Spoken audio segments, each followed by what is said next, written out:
Okay, so as usual, let's begin with the exciting administrative developments since last class. So first of all, hopefully you've all turned in the first problem set. It was due moments ago, so congratulations. The second problem set is out. It is due in 2 weeks. And we have set the date for the midterm. It is Thursday, March 2nd, which I believe is the last class before spring break. Any questions about any of these exciting developments? Yes. It will be. Good question. Other good questions. Okay.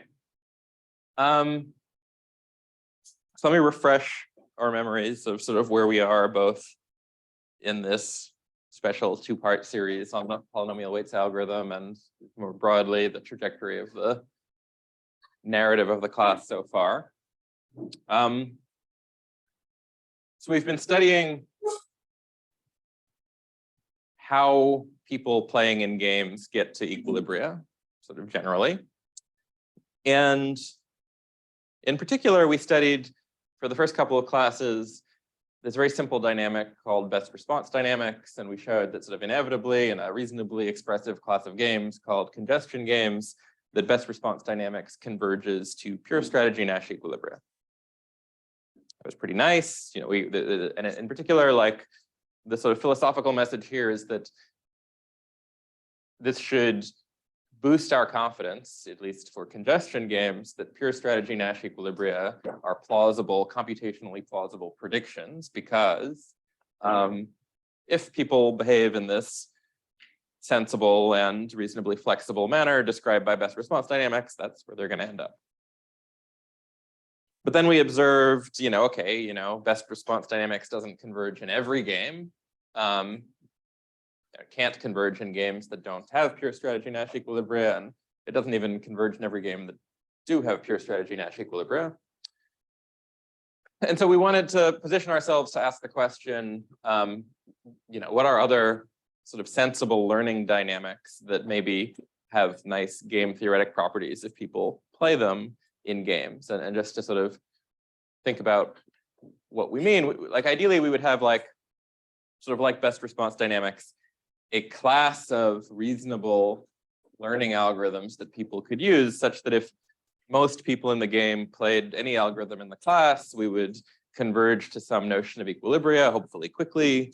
To use the algorithm, we shouldn't need to assume that players have any sort of heroic computational resources. These should be simple algorithms. We shouldn't assume that players have any kind of heroic knowledge about the state of the game, like maybe they can evaluate what their payoffs are locally for their own actions, but like we shouldn't need them to know exactly what everyone else is doing. And so that's sort of our high level, we're trying to get there. And last lecture, what we sort of embarked on, we sort of said, okay, we want to understand some kind of reasonable learning dynamics in games. And it is going to be complicated, right? It's going to be, we're going to be imagining that simultaneously all n players in a game are playing some learning algorithm using as input the sort of output generated by all of the other players in the game running their algorithms, right? Like everyone's playing actions that's generating payoffs for everybody. Everyone's feeding these into their learning algorithms and we're repeating. We sort of thought, okay, that sounds pretty complicated. Why don't we start by just trying to understand learning, like forget learning in games. Let's just try to understand like learning. We'll get back to learning in games. Okay, so we started last class thinking about learning, and the kind of learning we're interested in here is maybe not the sort of most standard kind of machine learning that you might study in a statistics or machine learning class. Just sort of remember, like in a standard machine learning setting, there's usually like a distribution over data points. It's well behaved, it's not changing. You get to observe points from that distribution, and you hope to learn some rule that is good at making predictions about what's going to happen, so long as the world continues to follow the nice distributional properties your training data did. But in the setting that we are ultimately going to want to deploy a learning algorithm in, we don't have this nice, well-behaved like distribution. It's like explicitly an adversarial setting. like the inputs that we are going to have to deal with when playing a game are payoffs in a game that result from lots of other people strategically making choices. Okay, things can change specifically to our detriment, right? Like this is a setting where the sort of adversarial view of like worst case analysis isn't in computer science isn't overkill. Like we're literally thinking about learning algorithms that we might want to use to play in adversarial games. And so we sort of wrote down like a toy model that this lecture we're going to complicate a bit, a toy model of sort of sequential prediction against an adversary, where every day in our toy model from last class that will extend a little this class, you need to make a prediction. We started thinking about a binary prediction, like with the toy example of a stock going up or down. And you'd like to get, of course, the answers right, but there's no guarantee that the actual sort of real world, the outcome of this like stock prediction task follows any sort of nice statistical model. So it's not like there's something there to learn that you can use to like guarantee that you're going to get lots of answers right. And so we instead defined sort of like a relative benchmark in which we had like these experts were whispering in our ear. We didn't know, giving us advice. We didn't know whether any of them were especially good, but we wanted to somehow combine their advice in a way that guaranteed not that we would do well in any absolute sense, which is not possible in like an adversarial setting like we defined, but in sort of like a relative sense. We wanted to do at least as well as the best expert. And we sort of derived some like preliminary results in this toy model. Okay. So, and in particular, like we started out with sort of this really toy model where not only did we limit things to like binary prediction with these experts, but like we made this heroic assumption that somewhere in there was like a perfect expert who never made a mistake. And then we kind of like reduced this problem to some kind of, multi-dimensional binary search, if you like, to try to, winnow down our knowledge of who might be the perfect expert until we found him. And we showed it was possible if there was a perfect expert to make only like logarithmically many mistakes in the number of experts. Okay. So just sort of to summarize what I want to do today. First, since this is a two-part lecture series, I want to review the algorithms we studied last time just to like bring everyone up to speed. We'll do it faster than we did it last time, but just sort of remember the ideas that underlied the algorithms we developed in this toy setting.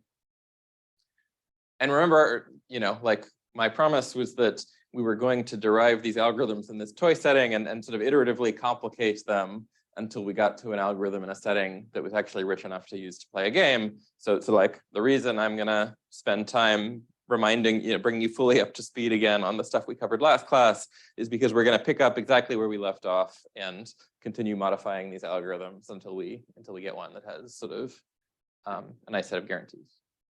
Okay, so that's the plan. Questions?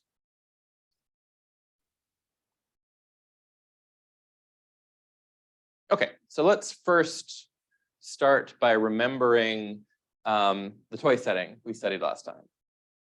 Okay, so we've got these N experts who are making predictions and whispering them in our ear over a series of T rounds. And remember, this is like a binary prediction problem. So, in our toy example, there's like a stock. We want to predict if it's going to go up or down. And that's what the experts whisper in our ear. Each expert every day whispers in our ear, they utters either up or down. Okay? We get this input from each of the capital N experts. And remember, like I use the word expert, only suggestively. The word expert does not imply that any of these people who are whispering stock tips into our ear like know anything about what they're doing. Okay, they're people with opinions, but some of them might be good, but like that's not guaranteed. And then, okay, what is the algorithm design space? Well, remember, every day, like an input to the algorithm is the whispered predictions of these experts. And also like the algorithm has, memory of what's happened so far. So it knows for all of the days that have already preceded what the experts predicted and what the actual outcome was. So it can measure things like track record of the different experts. But then today, given the history of what's happened so far and given today's predictions of the expert, the algorithm needs to map that onto a prediction of its own. The algorithm itself is going to make a binary prediction, up or down. And only after we make the prediction is the true outcome realized. In this binary setting, the outcome is also up or down. And if we predicted incorrectly, if we predicted up and the outcome was down or vice versa, we say that we've made a mistake. And we don't want to make mistakes. We would like to minimize the number of mistakes that we make. And in the sort of super easy toy case that we started with at the beginning of last class, we added the additional assumption that there's a perfect expert who never makes any mistakes. So competing with the best expert just means not making very many mistakes in this case. And the only complication is we don't know who the expert is. And yeah. Oh, and again, like the sort of adversarial nature of this is in that we want to be able to give guarantees no matter what the sequence of predictions and what the sequence of outcomes is. So all of the statements we make about these algorithms are worst case over these sequences of outcomes and predictions. Okay, and just foreshadowing, the reason we want guarantees like that is we want guarantees even when we deploy these algorithms in an adversarial game theoretic setting where the things we're predicting are going to be more like what is the payoff that I would get if I played some particular action today. Okay. Good. So can someone remind me in this simple setting, what's the algorithm we should run? Like what's a good algorithm to run? There was a vigorous discussion of this in this corner of the room over here. So I know someone knows the answer. You follow the experts and then follow the and then depending on which group is gone. Exactly. Yes. So we showed this algorithm called the halving algorithm, and it's extremely simple. It's based on two ideas. The first idea is immediately eliminating any expert from consideration if they are ever observed to have made a mistake. Okay, so we're going to keep track of those experts who have perfect track record so far, who have never been observed to make a mistake. Initially, that's everybody, right? So we keep track of this set S, initially containing all of the experts. And like the semantics of this set, it's like the set of all experts who have never been observed to make a mistake. And what we do is whenever a round completes and we see that the outcome is different than the prediction made by you, one of the experts, we eliminate you from contention. So any expert that is observed to make a mistake is booted out of this set S. That's idea number one. And idea number two is, well, how do we actually make the predictions ourselves? Well, we at any moment look at the experts that have perfect track records, the experts that have never made mistakes before, and we look at what they predict for today. Some of them predict up and some of them predict down. And we always predict according to the majority vote of the surviving experts, the majority vote of the experts who have never been observed to make a mistake. Okay, that's version one of our algorithm. We called it the halving algorithm. Very simple. Questions about the algorithm? So this is just writing out what I said. S is the set of initially all of the experts. Every round, we divide the set up into the set of experts who this round predict up and the set of experts who this round predict down. We predict up if there's more experts who predict up than down and vice versa otherwise. And tomorrow, the set of surviving experts is the set of experts who this round made the correct prediction. The set of experts who this round made the incorrect prediction are eliminated. So questions about what this algorithm does?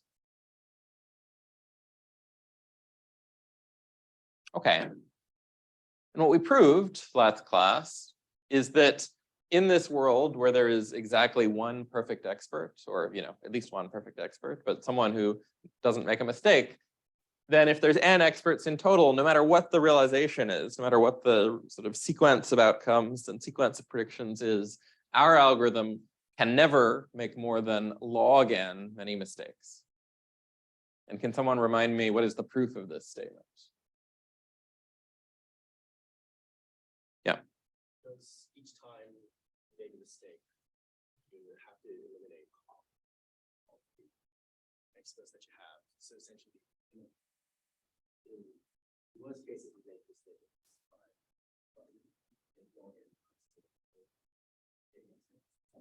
Exactly. So there's sort of this like win-win kind of analysis. Every time you make a prediction, there's one of two things that can happen. It might be that you don't make a mistake.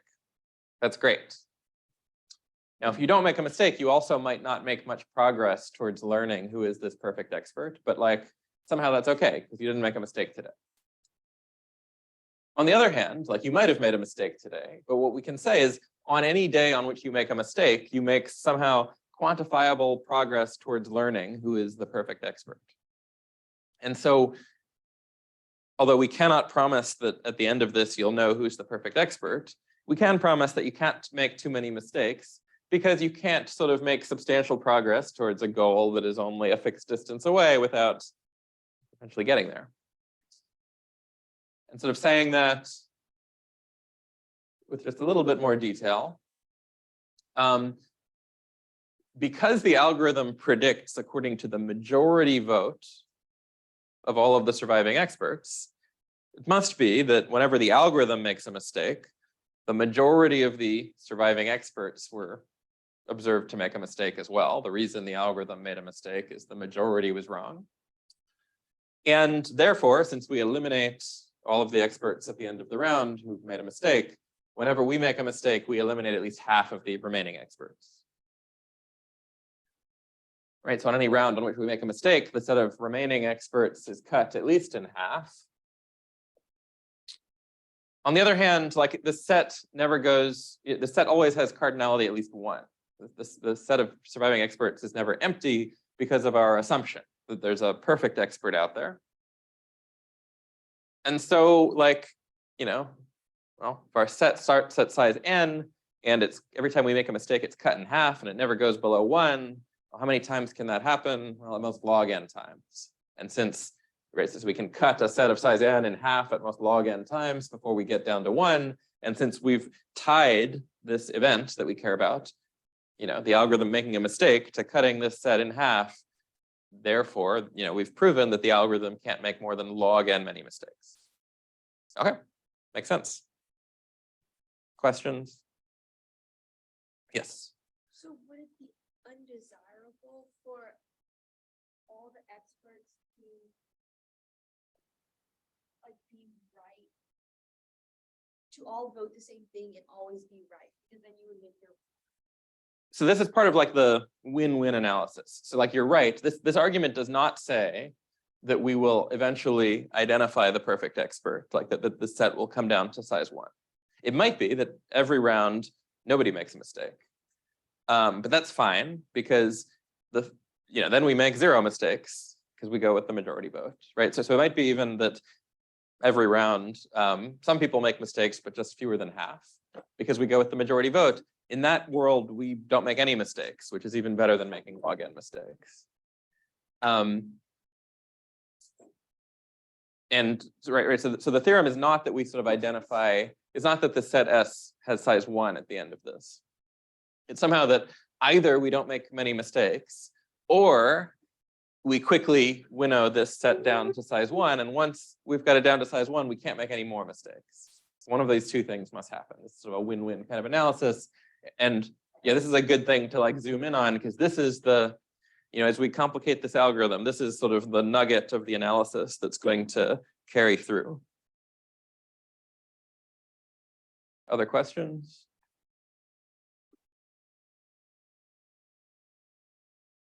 Okay, so then we said, okay, this algorithm is great if there's a perfect expert, but if there's no perfect expert, it's terrible because it's just going to crash at some point. Like it's not even that it gets like a bad mistake bound. It's like it's undefined, because if every expert eventually makes a mistake, which is what it means that there's no perfect expert, we will have just eliminated all of them. And then this set S is empty. What are we supposed to do? Like there's nobody whispering in our ear anymore. And what was our sort of hacky solution to this last class? Yeah. Yeah, just restart. It was like coming towards the end of class time, like we had this problem, our algorithm sometimes crashed. And so like we did the obvious hacky solution of just restarting the algorithm when it crashed. And we called this the iterated halving algorithm. So just to recall, this is exactly the same as the halving algorithm, except we allow for the fact that it might be that at some point we have eliminated all of the experts. The set S of surviving experts has cardinality 0, in which case we just literally reset the algorithm, right? Like the state maintained by this algorithm is just the set of experts who have never made a mistake before. If we ever get to the point where like all of the experts are gone, we bring them all back. We set S back to what it was at the start of the algorithm. Everyone's back in. Okay, so we literally like remove all, remembered history, everything gets a fresh start.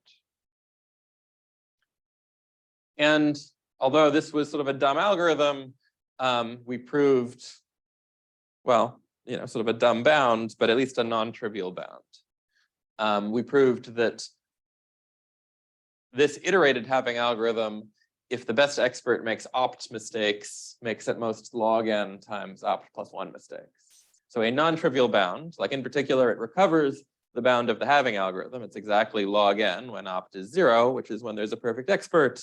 And if opt is small, like 2, this is still a pretty good bound. Can anyone remember like the proof of this theorem?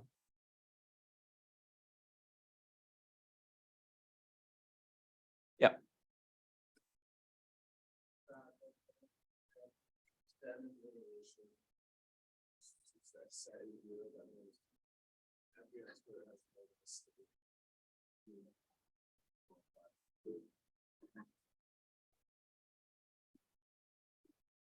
Exactly. We sort of just repurposed the analysis of the halving algorithm and recast it as like a race between the number of mistakes made by the algorithm and the number of mistakes made by the best expert. Right, so it's like still the case, since it's the halving algorithm just with restarts, it's still the case that on any round at which the algorithm makes a mistake, it is because the majority of the currently surviving experts made a mistake. And so half of them are eliminated. And so it's still the case that if I look at this sort of time period between restarts of the algorithm can make at most log n mistakes. Because after the most recent restart, we have n experts. Every mistake cuts that set at least in half, and the set has size at least 1 until the next restart. So between any two restarts, our algorithm can make at most log n mistakes. On the other hand, like we restart the algorithm when we're out of experts, which is when every expert has made a mistake. And so after each restart, it must be that every single expert, including whoever turns out to be the best expert in hindsight, has made a mistake. And so if between any two restarts, we make at most log n mistakes, and the best expert, whoever that turns out to be, has made at least 1, then just counting the restarts, we can note that like, we're sort of keeping up to this like log n factor. We make like log n times as many mistakes as the best expert, right? Just by noting that like between any two restarts, every expert must have made 1 mistake. Okay, so this takes us up to the end of last class, this analysis here. Questions about it?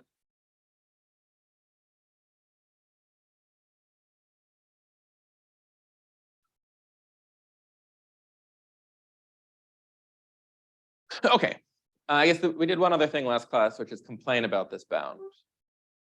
So like, first of all, okay, there's 2 things to complain about. First, the bound sucks. Second, the algorithm's dumb. So let's think about the way in which the bound sucks. It's pretty good if the best expert makes, like 2 mistakes or 3 mistakes, then, we're making on the order of log n mistakes. But, and log n is like a nice slowly growing function of n, right? Like n could be 1,000,000, log n is only like 10. But it's sort of annoying that like it's multiplying opt, because suppose we run this for like t rounds and we expect that the best expert, they make mistakes at some rate, maybe. So we expect that opt will also be growing with t, right? Maybe the best expert makes mistakes 1% of the time. And if n is 1,000,000, log n is around 10, that's saying, okay, the best expert makes mistakes 1% of the time, we make mistakes about 10% of the time, which is not nothing, but a lot worse. And if the best expert makes mistakes 10% of the time, then this is saying we make mistakes at most 100% of the time, which is nothing. Right, so this is a non-trivial bound, but it's only interesting when opt is really small. That's one way in which we'd like to do better. Right, one way that would be good is if we could sort of have this log n be sort of like additive rather than multiplicative. Okay, so the bound sucks and also the algorithm stupid, because like the algorithm has available to it the entire history of the interaction with the adversary, like the entire track record of the predictions made by every expert and the actual outcomes.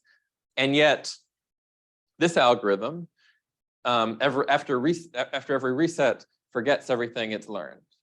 But like it doesn't make use of any information at all before the last reset.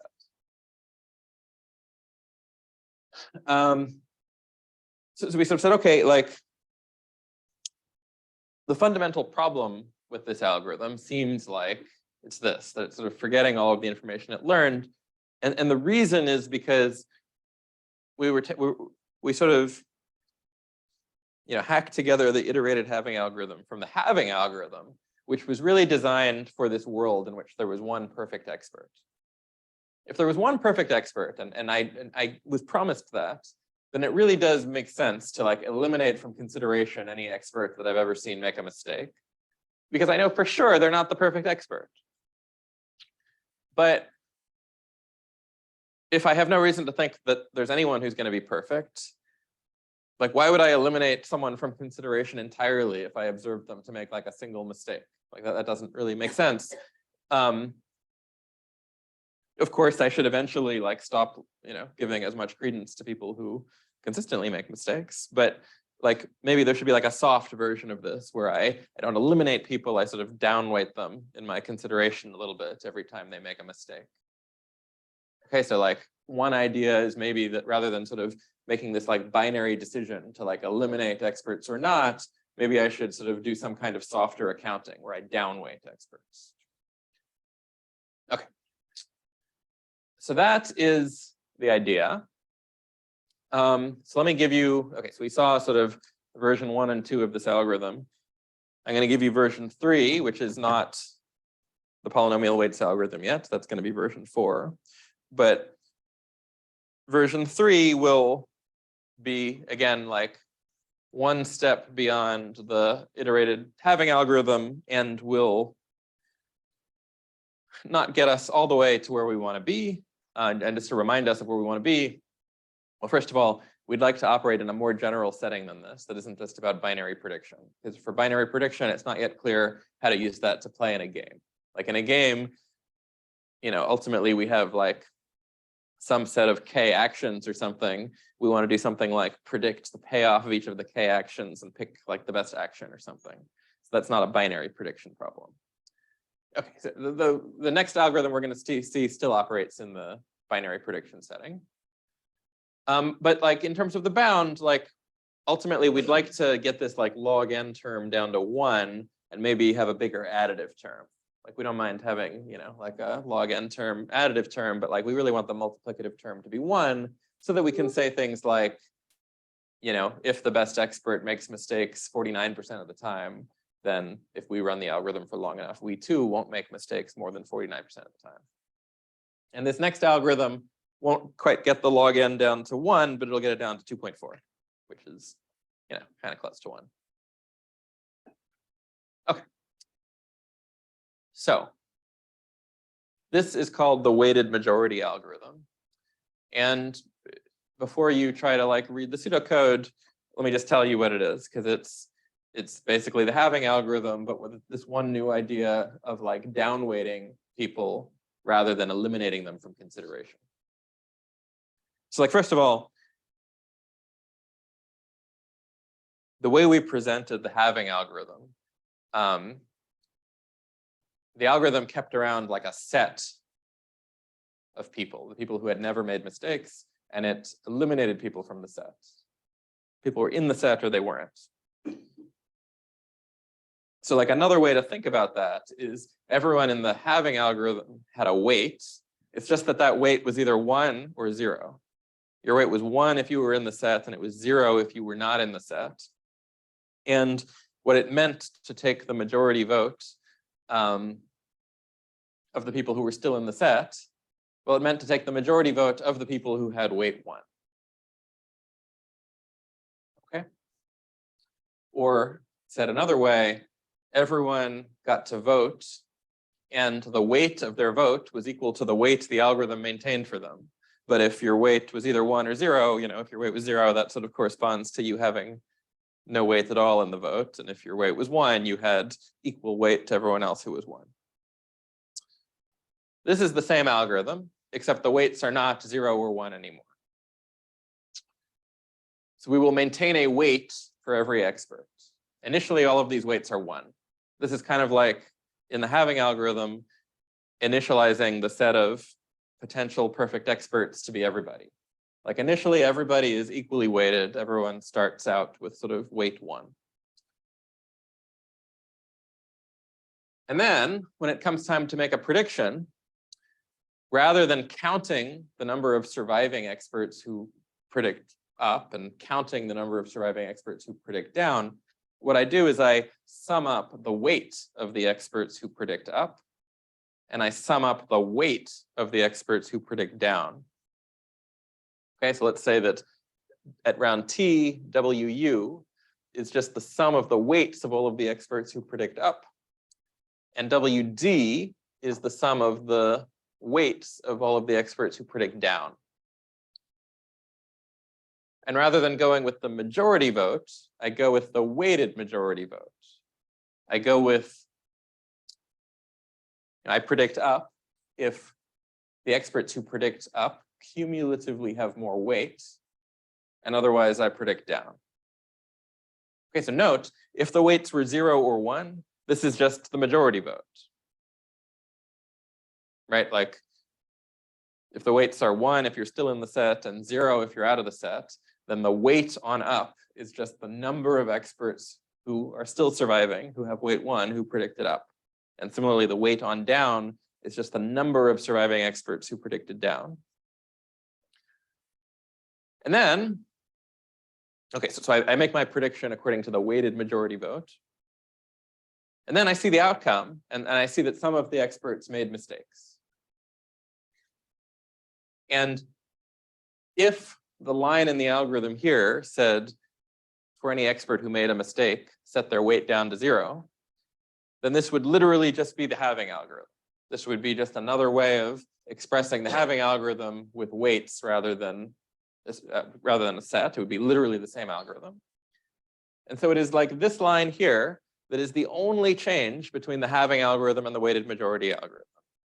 When an expert is observed to make a mistake, rather than setting their weight all the way down to 0, what I do is I cut their weight in half. Okay, so the first time, if you've never made a mistake, your weight is 1. The first time you make a mistake, your weight gets cut down to 1/2, then 1/4, then 1/8, so on and so forth. Okay, is the algorithm clear? It is the weight, it is the halving algorithm. The only difference is this line. The halving algorithm would cut the weight down to 0, from 1 to 0 immediately. The weighted majority algorithm just cuts it in half. Okay, and the majority vote more generally with weights is the weighted majority vote. Okay, is the algorithm clear?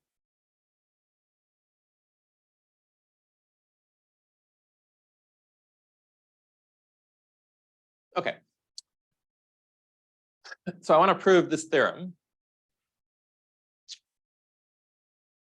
So the theorem says, in the worst case over sequences of outcomes, worst case over sequences of predictions, if in hindsight, after all is said and done, whoever turns out to have been the best expert made opt many mistakes, then our algorithm makes at most 2.4 times opt plus log n many mistakes. Okay, so compared to the iterated halving algorithm, two things have changed. The log n out here has become 2.4. Okay, so no matter how big n is, this is just like a constant. The +1 has become a plus log n, but that's a good trade. We've sort of traded a multiplicative term for like an additive term.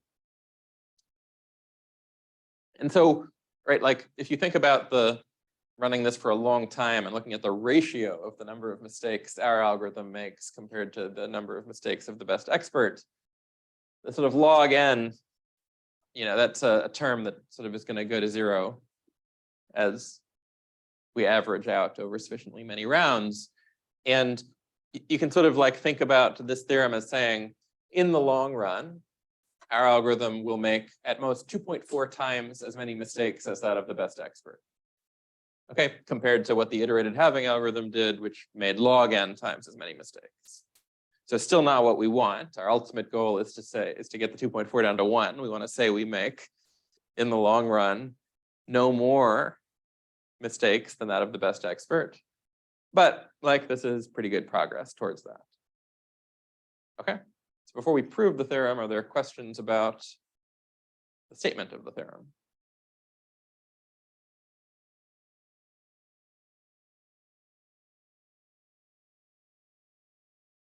Okay.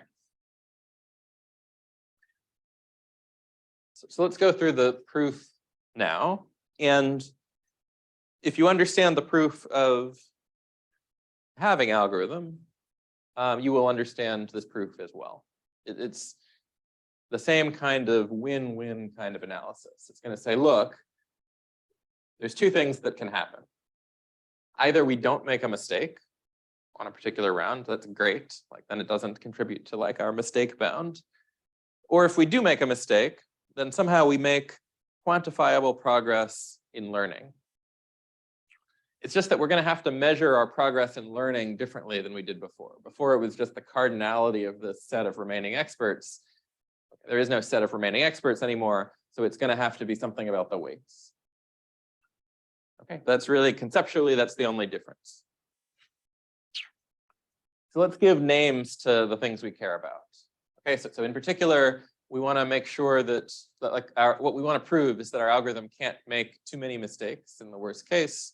And so let's give a name to the number of mistakes the algorithm makes in total, call that capital M. And let's give a name to the cumulative, sort of the sum total weight of all of the experts at step t. Okay, so let's say capital WT, big WT, is just the sum of the weights of all of the experts at round t. And if you think about it, this is in the case of the halving algorithm, where the weights start at 1 and at the first mistake are cut to 0. This is just for the halving algorithm, this quantity would literally be the cardinality of the set of surviving experts.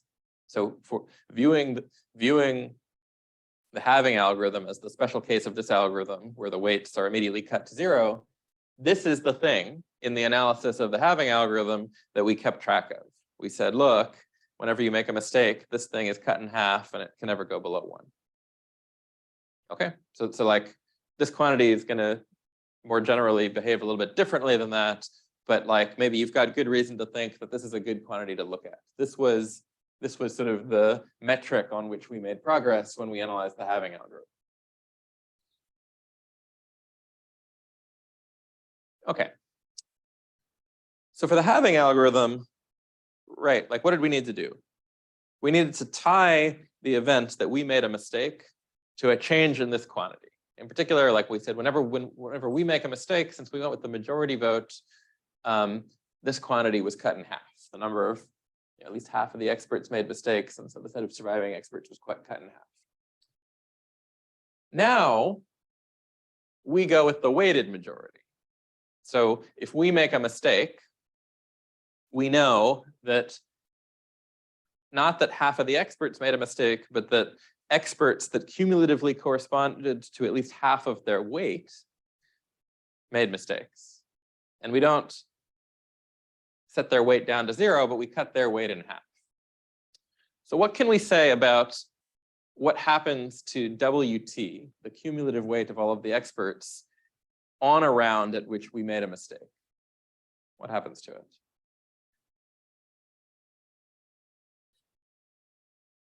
Yeah. Goes down by a fourth. Right? Because on a round at which we make a mistake, since we went with the weighted majority vote, experts corresponding to half the total weight made mistakes and have their weight cut in half. So at least half of the total weight is cut in half, which means we remove at least a quarter of the total weight, right? So we like chop half off, half of the weight away from at least half of the weight. And so in particular, what we know is that on a round T for which we, the algorithm, make a mistake, the cumulative weight tomorrow is no more than 3/4 of the cumulative weight today, because we cut half the weight in half, which is a quarter of the weight. Okay, is that clear? Does that make sense? All right, so this is sort of like the analog of on days at which we make a mistake, cutting the set of surviving experts in half. On days on which we made a mistake, we eliminate at least a quarter of the total weight. Okay, makes sense.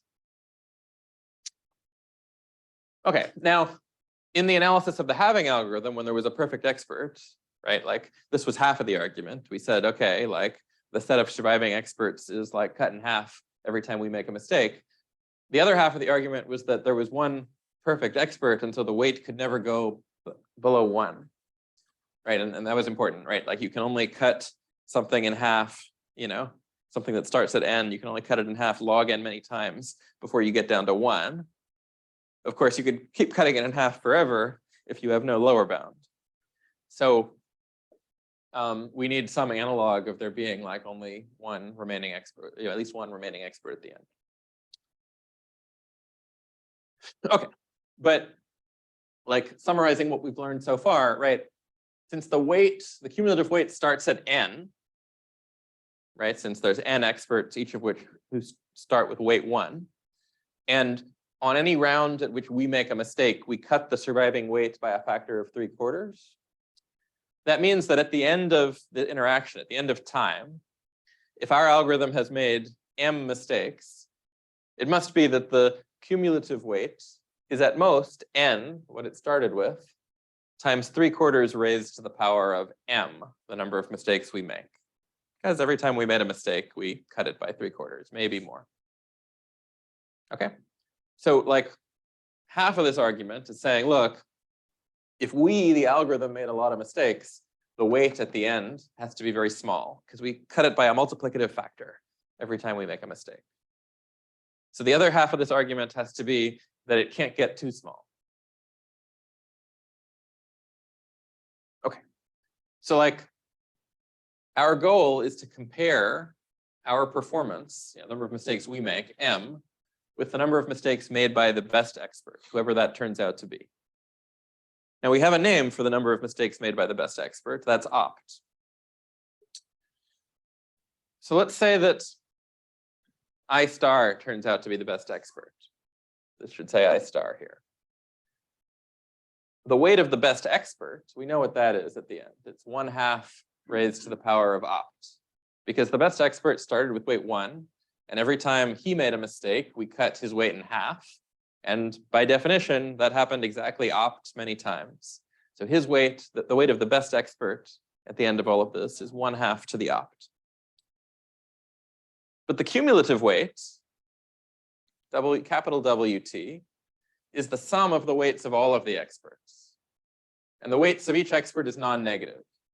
So in particular, like the cumulative weight at the end has to be bigger than the weight of the single best expert. Has to be at least 1/2 to the opt. So on the one hand, we know that the weight at the end must be very small if we've made a lot of mistakes. On the other hand, we know the weight at the end can't be very small if the best expert hasn't made a lot of mistakes. And those things can't be sort of true at the same time. And so, all we need to do is write down these inequalities and do a couple of lines of algebra to derive a contradiction. Right? Like we've bounded this sort of cumulative weight on two sides. On the one hand, it's small. On the one hand, the cumulative weight is smaller than n times 3/4 to the number of mistakes we made as an algorithm. On the other hand, it's big. It's bigger than 1/2 to the number of mistakes the best expert made. Okay? And so, like on one side of this inequality, we've got the number of mistakes made by the algorithm.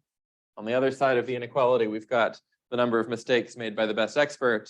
We just solved for the number of mistakes made by the algorithm. Okay?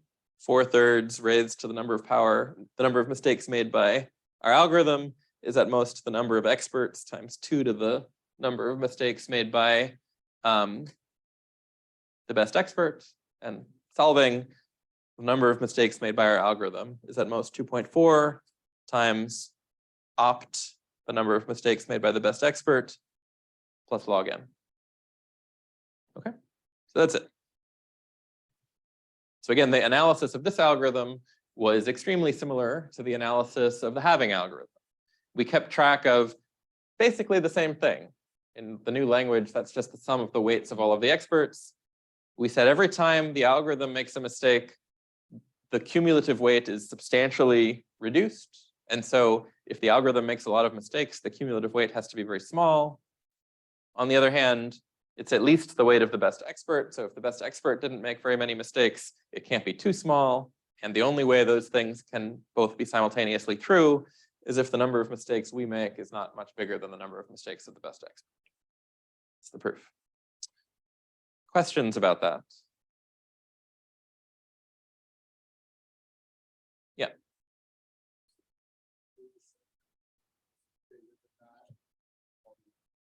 Exactly, you derive a contradiction to this inequality. Because like intuitively, if m is huge, if you're making a ton of mistakes, this thing has to be tiny. But the only way this thing can be tiny is if the best expert also made a lot of mistakes. Other questions? Okay. So if everybody understands this proof, then we're ready to understand the polynomial weights algorithm, which is not only going to get a better bound than this, but is going to do so in a more general setting.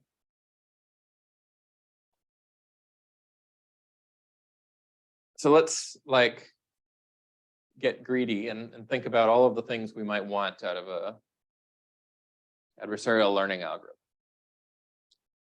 So doing, in the limit 2.4 times worse than the best expert, it's better than log n times worse, but wouldn't it be nice if that 2.4 was a 1?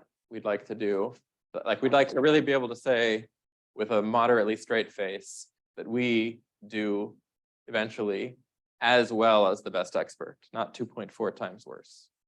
Okay, so that's our first goal. We want this 2.4 to be 1. Maybe we're willing to pay, again, a little more in the additive term for that. We'd also like to be able to use this algorithm to play a game. And so we have to move beyond this binary prediction setting. So right now, we've analyzed an algorithm that's just predicting up or down, which would be fine for a 2-action game, but maybe a binary 2-action game if you're just predicting which action is going to have higher payoff. But ultimately, we want to play in general games, which might have a bunch of actions. Let's call them n, because maybe foreshadowing a bit, we're going to identify the experts we've been talking about. with the actions in the game. And we can't, it doesn't really make sense to have the actions vote. It's not like we have n actions in the game and they're going to vote for something. Like we actually have to choose one of the n actions.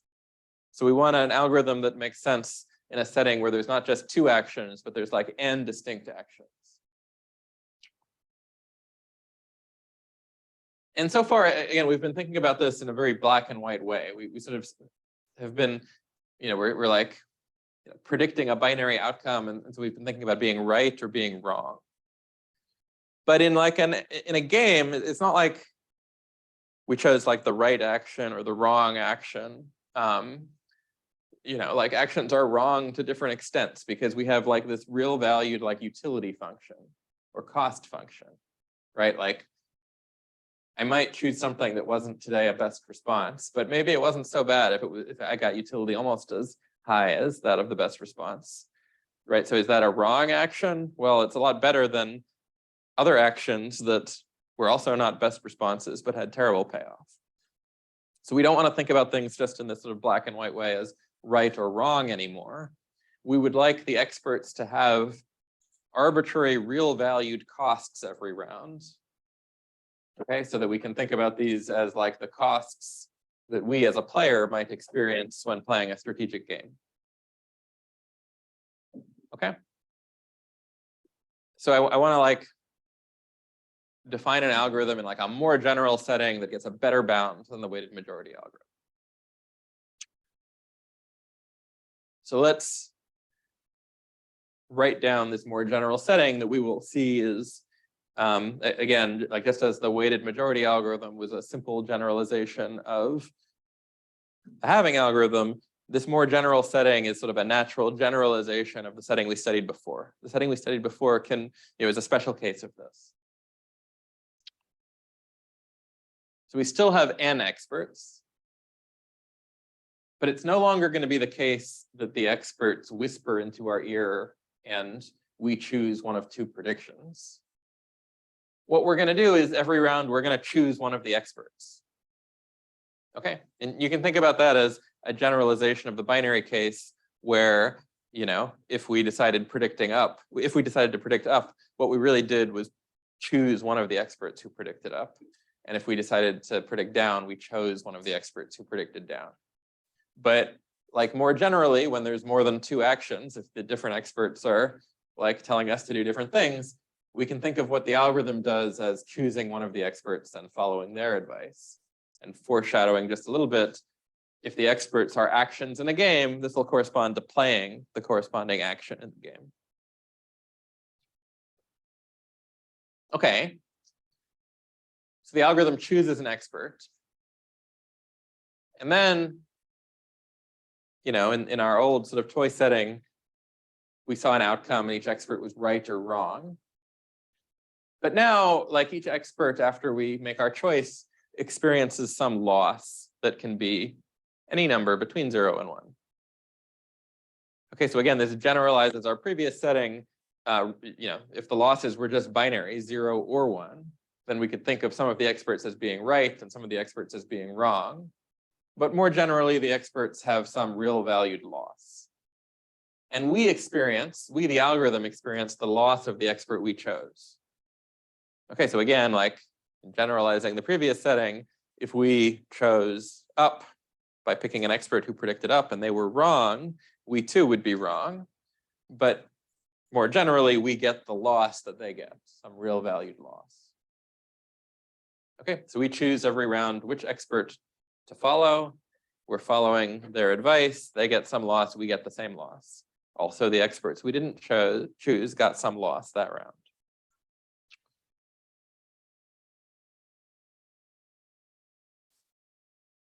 Okay, and just as we could previously talk about the number of mistakes made by an expert, now we can talk about at the end of this sort of sequence of interactions, the cumulative loss of an expert. The cumulative loss of some expert I is just the sum over all of the rounds of the loss that expert experienced at each round. Again, if the loss happened to be 0 or 1, 1 for a mistake, 0 for not, this would be just the number of mistakes made by that expert. But more generally, this is their cumulative loss. And similarly, the algorithm has some cumulative loss. The cumulative loss of the algorithm is the sum of the algorithm's loss at each round. And remember, every round the algorithm experiences the loss of the expert it chose. So the algorithm's loss is the, sum of different experts at every round, their loss. Okay. And our goal, just like before, we wanted to make not too many more mistakes than that of the best expert in hindsight.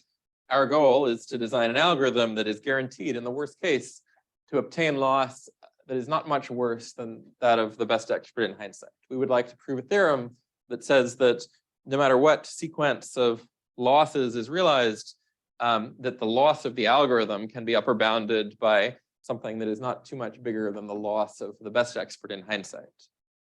Okay, there's no distribution here, so which is the best expert in hindsight is only defined once the sequence is realized. Is the setting clear?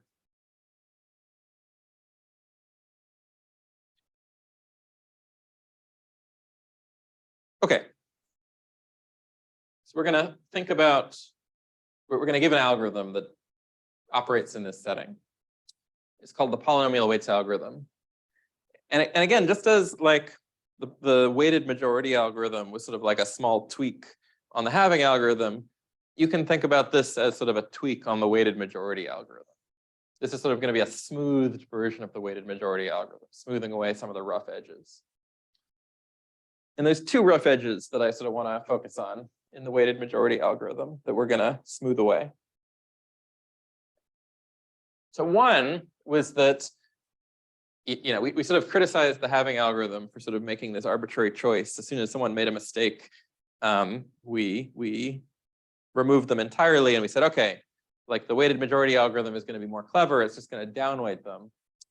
Well, it downweighted them by cutting their weight in half. But why is half the right thing? Probably cutting it in half is not the right thing. So first of all, the polynomial weights algorithm will have some parameter epsilon that we will set to optimize the bound at the end. And it won't cut expert's weight in half. It'll reduce it by 1 minus epsilon. Now, if that was the only thing we did, you could improve the bound of the polynomial weights algorithm from make from 2.4 to 2. Rather than doing 2.4 times worse than the best expert, you could do 2 times worse than the best expert. But I claim, and I think you will prove on some forthcoming homework, you couldn't possibly get it below 2. Why not? Well, it's a deterministic algorithm. And against an adversary, no deterministic algorithm can promise that it does better than having lost twice that of the best expert. And the reason is because for a deterministic algorithm, the adversary knows what you're going to do ahead of time and can really choose the loss that sort of most screws you over relative to the performance of the best expert. Right, so if you think sort of intuitively,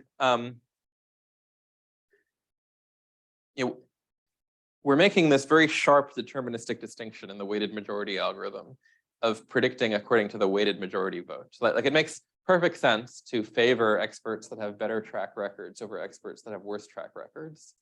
But if the weight on up is almost the same as the weight on down, just some epsilon more, why are we deterministically picking up? Basically up and down are sort of equally good. So it would sort of make sense to randomize between up and down in that case, if all of our options sort of have roughly equal weight. Right? The fact that we're sort of behaving deterministically is just making us predictable to an adversary, something that can be exploited in a way that doesn't really buy us anything. And so this is the more important change between the weighted majority algorithm and the polynomial weights algorithm. The polynomial weights algorithm is a randomized algorithm. It is going to choose each expert randomly with probability proportional to its weight.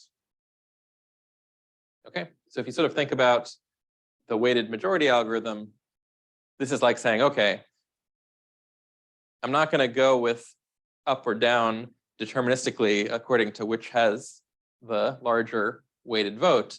I'm going to pick each action proportional to the weight of the vote for that action in a randomized way. And this is like the crucial step that's going to allow us to get this 2 down to a 1. Okay, and sort of the same reason you want to randomize in rock, paper, scissors, right? Like the algorithm itself can be thought of as engaging in a game against an adversary who's choosing the losses at every round. It's a zero-sum game in that we would like to prove a bound that is as good as possible, and the adversary who would not like us to do that would like to demonstrate the existence of a sequence that causes our algorithm to have as high a bound as possible. And in zero-sum games, it's important to randomize. Okay. So what is the algorithm? It's very simple. And it should remind you a lot of the weighted majority algorithm. So all of the experts get weights once again, initially all 1, just as in the weighted majority algorithm. And again, we're going to keep careful track of, at each round, the sum of all of the weights of the experts. And what we're going to do every round is we are going to randomly choose an expert with probability proportional to their current weight. That is, with probability equal to their current weight over the sum of all of the weights, which is just a normalization term that causes these to be probabilities. Okay, so we randomly choose an expert with probability proportional to its weight. And then we observe the losses, 1 for each expert. And we downweight each expert proportional to its loss. Okay, in particular, we reduce the, we take its weight today and we multiply it by 1 minus epsilon times its loss. Okay, and just thinking about this as, like a generalization of the weighted majority algorithm. For the weighted majority algorithm, the losses were either 0 or 1, and epsilon was 1/2. Right, so if the loss was 0, we didn't downweight it at all. If the loss was 1, we cut it in half. Now we're just generalizing that. We're saying the losses aren't 0 or 1, so we can downweight in proportion to the loss. And also, there's nothing magical about the number 1/2. We'll downweight proportional to some other constant epsilon that we'll optimize to get the bound that we like. Okay, the algorithm is like super simple. It's like even easier to write down than the weighted majority algorithm. Are there questions about the algorithm? Yes. Yeah, so like say epsilon's like a number. It's like 1, we're going to set it later, but like suppose it's 1/2. Okay, so then it's like saying, okay, if your loss was 0, I won't decrease your weight at all. If your loss was 1, I'll cut your weight in half. And if your loss was somewhere between 0 and 1, I will reduce your weight by less than 1/2 in some way smoothly proportional to what your loss was. Epsilon's a number that we're going to plug in. We're going to set to optimize the theorem we get in the end. But for now, just think of it as 1/2 if you like. Other questions? Yeah.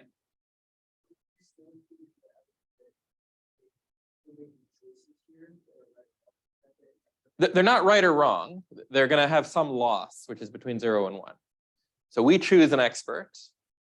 Then all of the experts experience some loss. And we experience loss equal to the expert we chose. So this is more general in that now there can be like n distinct actions rather than just 2 actions. And it's not just right or wrong. It's some real valued loss. But you can embed everything we've talked about. This is only more general, right? So if the losses are 0, 1, then it's like right and wrong. Okay. Yeah.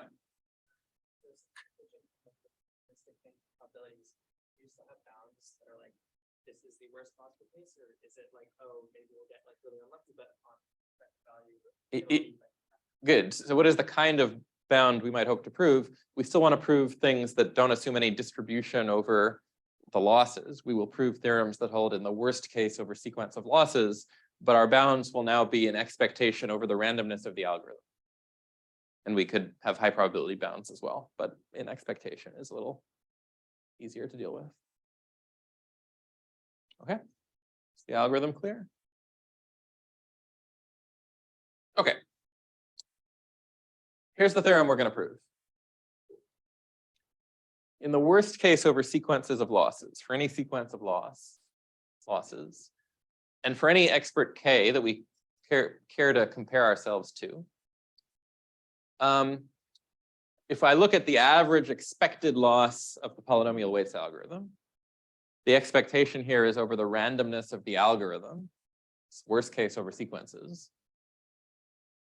It is at most the average loss of expert K, in particular, the best expert K, plus epsilon plus log of the number of experts over epsilon t, where epsilon is this parameter we were keeping around to control how much we penalize experts with high loss. And in particular, since we get to pick epsilon, we can plug in the value of epsilon that minimizes this bound. And we get that the polynomial weights algorithm experiences average loss over t rounds that is at most the average loss of the best expert over t rounds. No constant here, right? 1 times the average loss of the best expert, plus an additive term that goes to 0 with t, an additive term that looks like square root of log of the number of experts over t. Okay, so this term is going to 0 with t and depends only logarithmically on the number of experts. So if we have, 1,000 experts, this is like square root of 10 over t. If we have 1,000,000 experts, this is like square root of 20 over t. Right, so this term quickly goes to 0, and we can sort of say with a straight face that the algorithm does as well as the best expert in hindsight. Okay, this is the theorem. Questions about the statement before we prove it?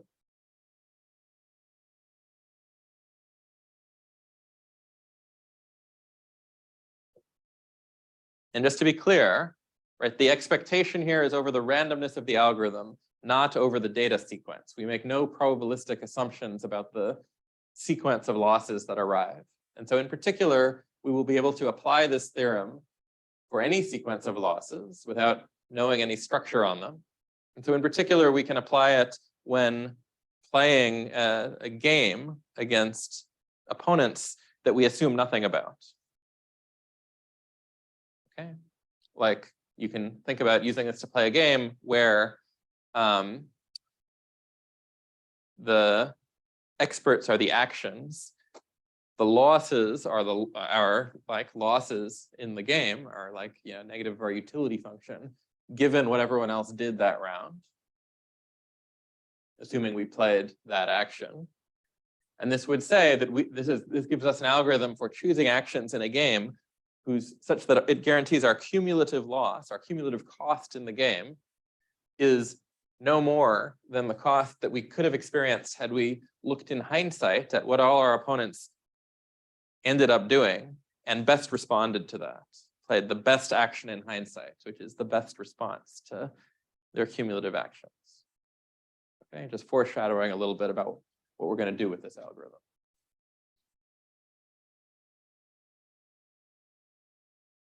Oh, and just to foreshadow one more bit, if we use this as an algorithm to play a game, we really don't need to know much about the game at all, right? To play this algorithm, all we need to be able to observe are, at each round, what our loss would have been had we played each of our actions, given what everyone else did.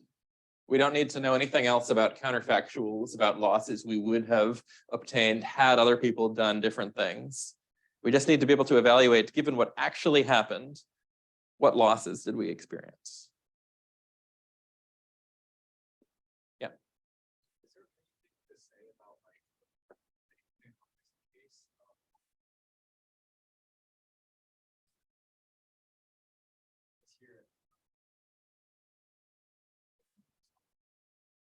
Yeah. Yeah, so we won't talk about that, but epsilon doesn't have to be the same at every round. And so if you set epsilon sub t to be something that looks like this with the denominator replaced with like little t, then you get a theorem that looks like this that holds simultaneously for every t. Okay, so you sort of start punishing people less and less the longer time goes on. And you get a bound like this that doesn't need to know what the time horizon is ahead of time. Okay, so let's do it. And the analysis is very similar to that of the weighted majority algorithm, just with some more notation.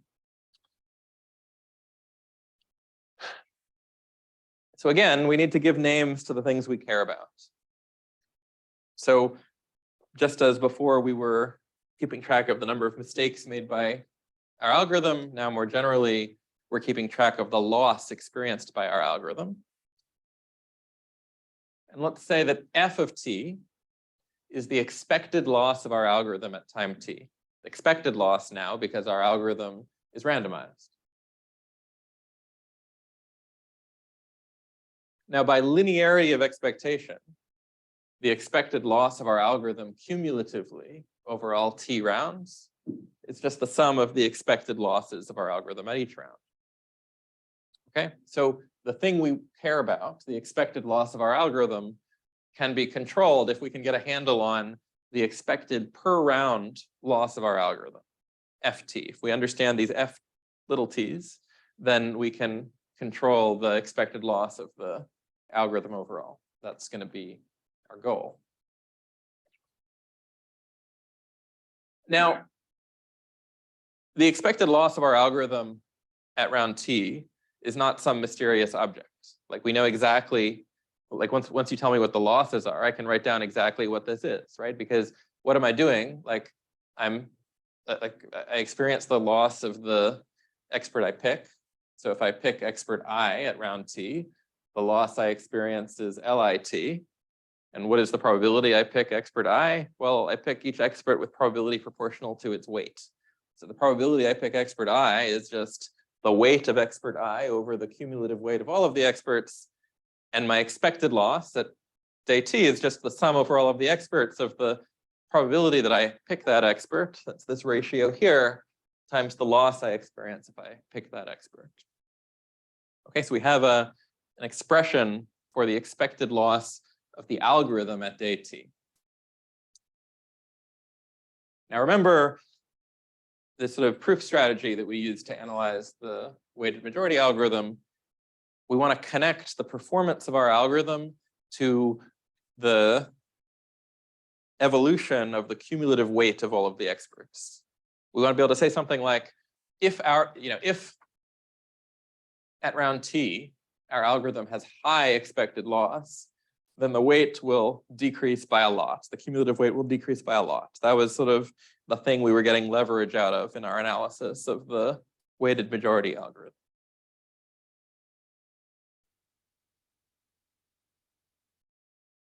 So let's think about the evolution of the cumulative weight of the algorithm once more.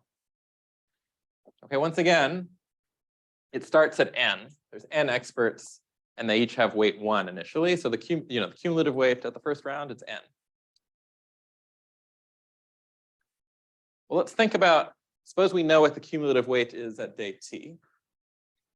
Let's think about what it is at day t plus 1. Well, what happens? For every expert, we sort of shave its weight down in proportion to epsilon times the loss of that expert.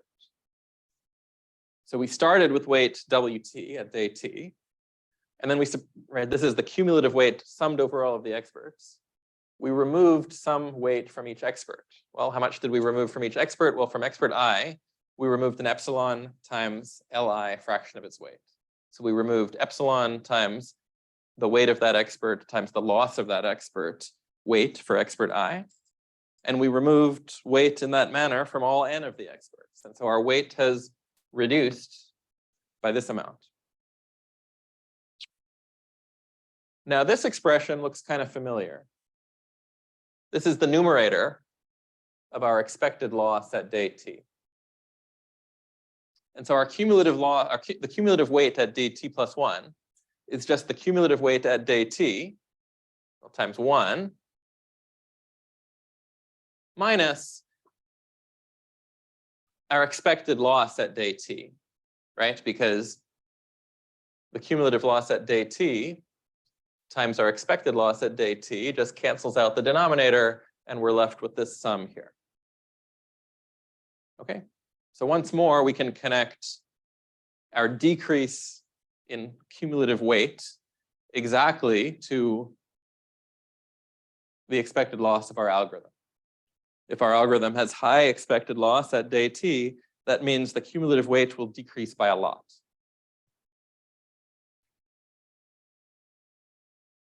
Okay, so applying this inductively, if we look at the weight at the end, when we're done running this algorithm, it is equal to the weight at the beginning, n, times the product of over all of the rounds of the multiplicative factor by which we reduced the weight. So we have an expression. For the weight at the end in terms of our expected loss at each round. Okay. Now we've got a product of terms. Our expected loss, the expected loss of the algorithm is the sum of these ft terms. And so how do we get a sum out of a product? We take a log. Okay. So let's, instead of looking at the weight at round t, let's look at the log of the weight. The log of the weight at the end of our algorithm is at most log n, plus the sum over all of the rounds of the log of this expression. Yeah. Yeah, because the weight started at n. At every round, it reduced by exactly a multiplicative factor of 1 minus epsilon times the loss at that round. And so we just, every round, it's reduced by another multiplicative factor. Okay, so our weight at the end, the log of our weight at the end, is log of the number of experts plus the sum over all of the rounds of the log of this like decrease. Now, a nice fact about logs, which is like a first order Taylor expansion, is that log of 1 minus x, the kind of expression that shows up here, it's at most minus x.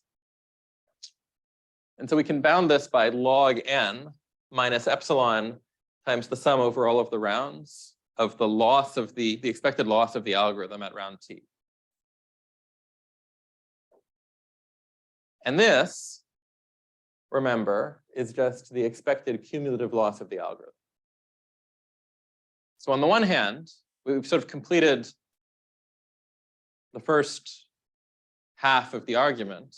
We know that the log of the weight at the end is at most the log of the weight at the beginning minus the cumulative expected loss of the algorithm. And so if the cumulative expected loss of the algorithm is large, then the weight at the end must be very small. In all of the algorithms we've analyzed, that's like the main part. All that remains is the second part, to say that if there was an expert who had small cumulative loss, then the weight at the end couldn't be too small. Okay. So I'll bust out another fact about logs, which is just a second order Taylor expansion. Log of 1 minus x, so long as x isn't too big, can be upper bounded by minus x squared.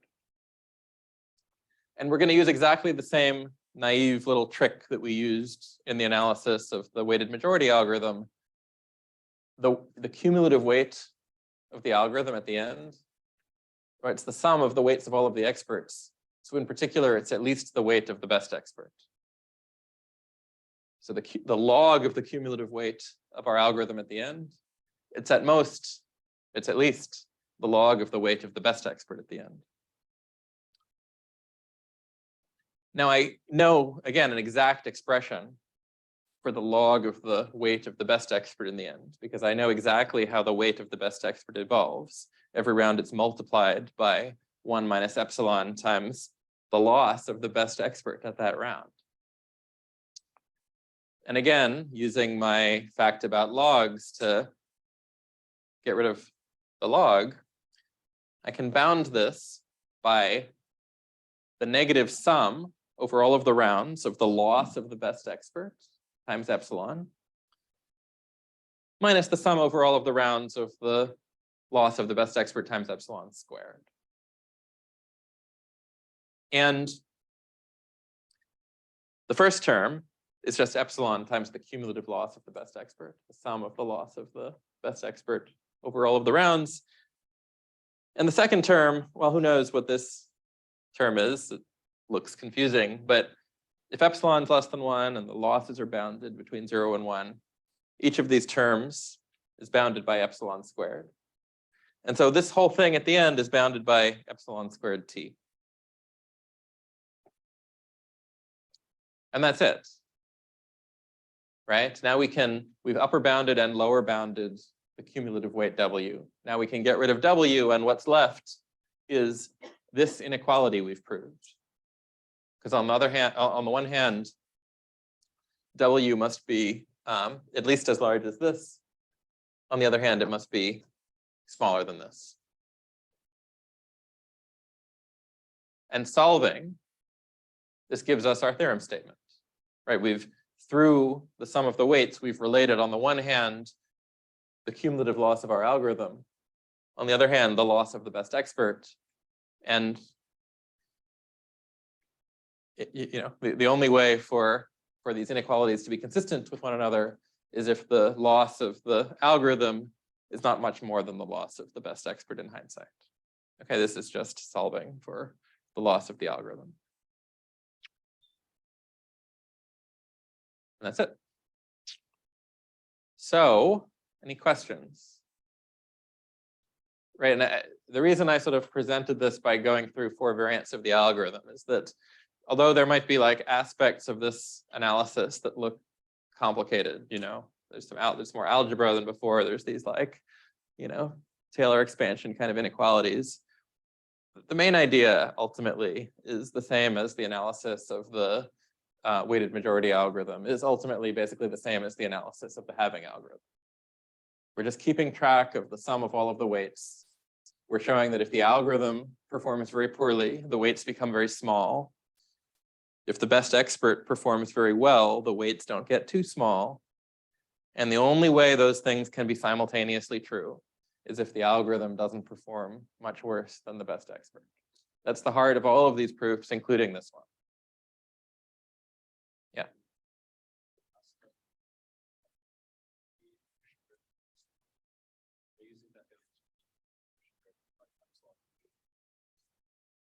We do, but fortunately, if you look at how we ultimately wanted to set epsilon, it was as this quantity that sort of is very small, goes to 0 with t, and so epsilon is indeed less than 1/2.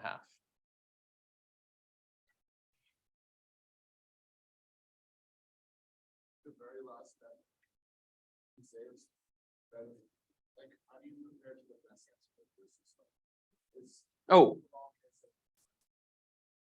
so this is true. What we proved really is that this is true for every single k. So in particular, it's true for whichever expert happens to minimize the loss in hindsight. But really what we did is we showed this inequality for every k. And so in particular, it's true for the minimizing k. All right, thank you guys. See you. Oh, I'm traveling on Thursday, so no class on Thursday. See you next week.